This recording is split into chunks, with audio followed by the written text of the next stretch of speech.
Hey, what's going on? It's Khadija with another Ask Hennasooq, a pressing question that you have that you've been dying to know the answer to. And this week's question is, how often can I use Cassia?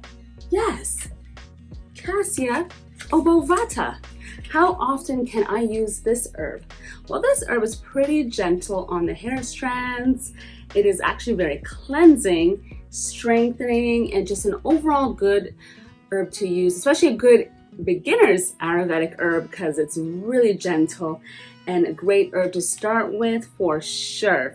So if you're going to use Cassia in any of your hair recipes, you might be able to use it every 1 to 2 weeks, but I really definitely recommend that you listen to your hair and see what your hair needs. So let's say you want to use Cassia every week in some type of regimen.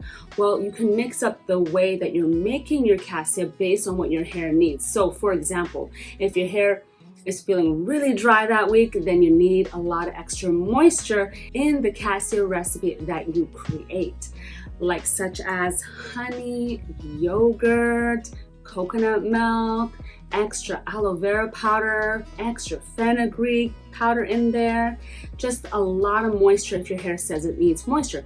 If you're going to do a cleansing recipe and you love shikakai and you love soap nut powder and you love those herbs too, but sometimes they can be a little strong, just add some cassia to that cleansing recipe. That is going to make it smooth and creamy and delicious, leaving your hair looking amazing.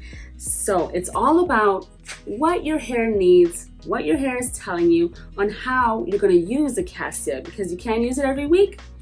And if you don't really want to, you can skip a week and use it every 2 weeks. But remember, all the Ayurvedic recipes that you're using, make sure to listen to your hair. Your hair is going to be the one that's going to tell you what it needs in that moment. So definitely listen to your hair day and you get the best results on your hair wash day. Click and subscribe because I got more Ask Hennasooq for you every single week and you do not want to miss out on any of these questions.